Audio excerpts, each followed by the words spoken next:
Hello everyone. Let's get started with today's thought. The fragrance of flowers spreads only in the direction of the wind, but the goodness of a person spreads in all directions. This statement was quoted by Chanakya. The flower is static. The fragrance is spread to a particular direction only where the wind blows.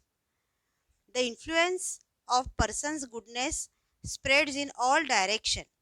By spreading our goodness, we can have a moral life that can give us happiness. Let us study structure of an ecosystem. Living organisms need different types of abiotic factors and they have different capacities to adapt these with those abiotic factors. Some microbes need oxygen while others don't. Some plants need more sunlight while others grow well in shade. Children, do you know that some microorganisms they did not need oxygen and they are called as anaerobes, and some microbes which need oxygen for their survival are called as aerobes.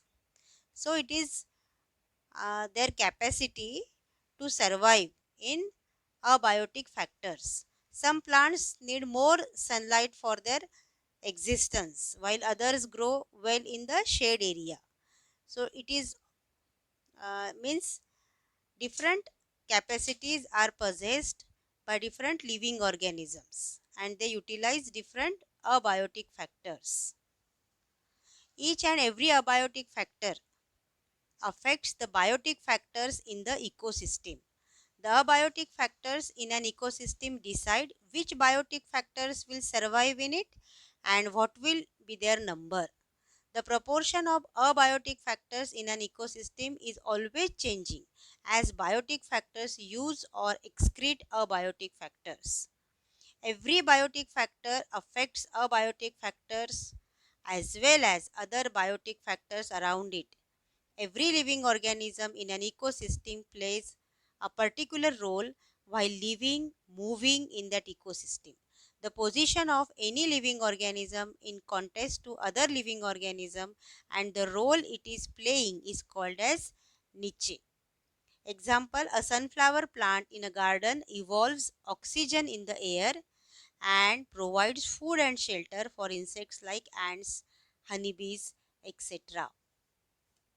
Children, in this paragraph, it is explained that there is a continuous interaction between a biotic and biotic factor is taking place, and the abiotic factor always decide the number of biotic factors in an ecosystem. Clear? And means suppose uh, in an ecosystem the plenty of grassland means ample greenery, green grass is present. So naturally the herbivores will be more in number because they are all plant eaters. So the uh, means abiotic factors are deciding the number of biotic factors, and every biotic factor affects the biotic factors as well as the other biotic factors which are present around it.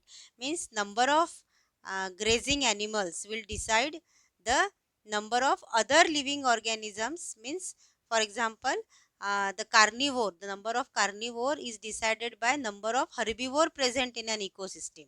Suppose there is a plenty of grass is available for the herbivores, so their number will naturally increase, and in order to control the number of herbivores, carnivores, that is predators, will be more in number, है ना? So every biotic factor affects abiotic factor as well as biotic factor which is present around it. Clear? Is it clear to you? The position of any living organism in contrast to other living organism and the role it is playing is called as niche. Clear? So there is a continuous interaction between living and non-living factors in an ecosystem. Abiotic factors are nutrients, solar energy, carbon dioxide, nitrogen, water, minerals. So these abiotic factors are utilized by plants in the process of photosynthesis. Food is prepared by plants and therefore they are called as producers. Then animals consume food from plants and they are called as consumers. Animals are called as consumers. They are of three types: primary consumers, secondary consumers, and tertiary consumers. Goat is a primary consumer, correct? Because goat is a herbivore. Then tiger is dependent on goat here in this diagram. So tiger is called as secondary consumer. Clear? Then these primary, secondary, and tertiary consumers, uh, when they all die, actually decomposer, the role of decomposer comes into uh, means it is very important for the role of decomposer is very important here. The dead bodies of plants and animals are decomposed by the decomposers like bacteria and fungi, and minerals are released into the surrounding nature. Microbes are called as decomposers, and these minerals are again recycled and they are utilized again by plants, and this cycle goes on and on. So here you can clearly see interactions between biotic as well as abiotic factors are going in the nature, and this is how the ecosystem works. What is the role of microbes in above interaction? Microbes play the role of decomposers in this interaction. Clear? How do producers obtain abiotic factors? Producers obtain solar energy from sunlight, and the other nutrients are obtained from soil, water, and air. From where do the consumers get their food? Consumers get their food from producers and other consumers. Here are the answers of the previous questions. You can note it down in your science copy. Most of the ecosystems are complex and there is tremendous quantitative and qualitative variety of species in them. In ecosystems of tropical country like India, few species of living organisms are found everywhere in a large number.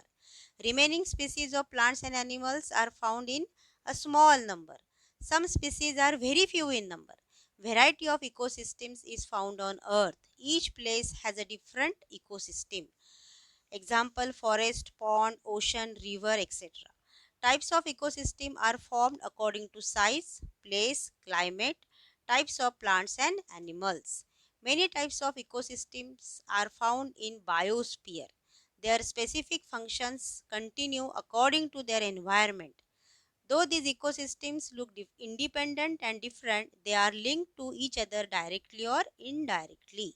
Therefore, we cannot separate these small ecosystems from each other but can classify them according to their functions.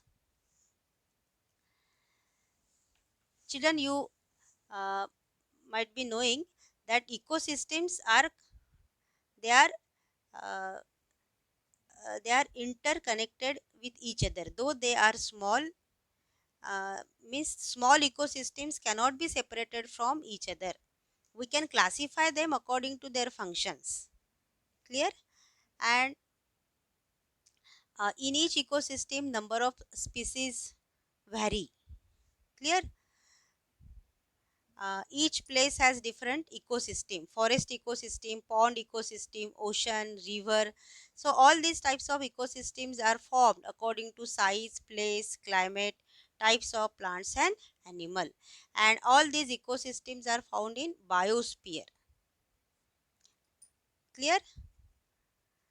Though these ecosystems look independent and different, but they all are linked to each other directly or indirectly. New words are created with the development in science. Same is the case with the word ecosystem. How can we describe the interrelationship between physical and biological factors in one word? In 1930, this question was asked to a scientist Ray Clapham. Ecosystem was his answer. That his colleague AJ Tansley used this word in 1935. Biotic community is the another name for ecosystem. So the question was, how can you describe the interrelationship between physical and biological factor in one word? So this interrelationship was given a name called ecosystem. Means ecosystem has the answer of this question, that biotic and abiotic, biological and physical factors are interlinked with each other, and that interlinkage is called as ecosystem, or biotic community is another name for ecosystem. Children, we will see different types of ecosystem, that is grassland ecosystem, evergreen forest, then aquatic ecosystem, freshwater ecosystem, marine ecosystem in next video. Thank you.